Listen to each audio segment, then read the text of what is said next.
లంబాడా సామాజిక వర్గం ఎవరైతే ఉన్నారో చరిత్ర నుంచి వీళ్ళు రాజు పక్కనే ఉంటారు. రేవంత్ రెడ్డికైనా కేసీఆర్కైనా జగన్మోహన్ వాళ్ళకైనా అక్కడ ఢిల్లీ సుల్తాన్ల నుంచి వెళ్ళి మొఘల్స్తో వీళ్ళు మైగ్రేషన్ అవుతారు దక్షిణ భారతదేశంకు. మొఘల్స్తో వస్తారు. తెలంగాణ వాళ్ళు కాదా? తెలంగాణ వాళ్ళు కాదు, మొఘల్స్. ఇప్పుడు మొఘల్స్ క్రీస్తు పూర్వం. నిజాం ఎప్పుడన్నా మొన్ననే కదా బంజారా హిల్స్ ఎప్పుడు ఇచ్చిండు, క్రీస్తు శకములు ఇచ్చిండు. అండేమన్నాడు, మేము మొఘల్స్ తో ఉన్నాం అన్నాడా లేదా?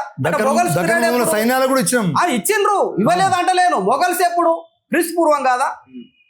అక్కడ ఉత్తర భారతదేశం నుంచి వెళ్ళి చాలా క్లియర్ గా వీళ్ళు ఆ మొఘల్ సైన్యాలతోని ఔరంగజేబు సైన్యాలతోని ఇదంతా ఢిల్లీ సుల్తాన్లతో అనుసంధానంగా వచ్చి ఇక్కడ హైదరాబాద్లో నిజాం రాజుకు దగ్గర అయ్యి చాలా క్లియర్ గా వీళ్ళు మచిలీపట్నం ఓడర్ రేపు నిజాం తెలంగాణ సంపదను దోసుకపోతాడు.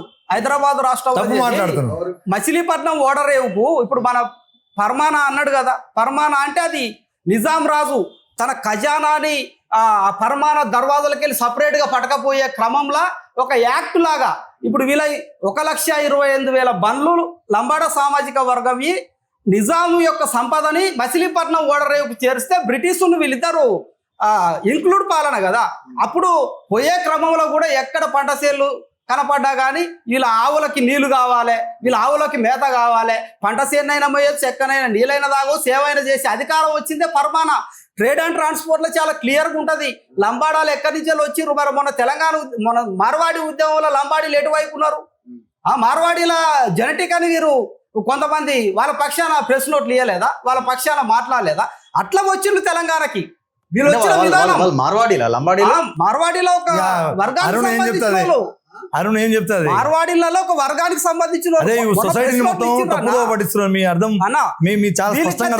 వచ్చిన తర్వాత అసలు మా మీద ఎంత విషపు ప్రచారాన్ని మీరు చాలా క్లియర్ గా వీళ్ళు కొంత వీళ్ళు ఢిల్లీలో ఇప్పుడు ఎర్రకోటను కట్టినవని చెప్పుకుంటారు. వీళ్ళ ట్రేడర్స్ వీళ్ళంతా వ్యాపారస్తులు, గొప్ప వ్యాపారస్తులు.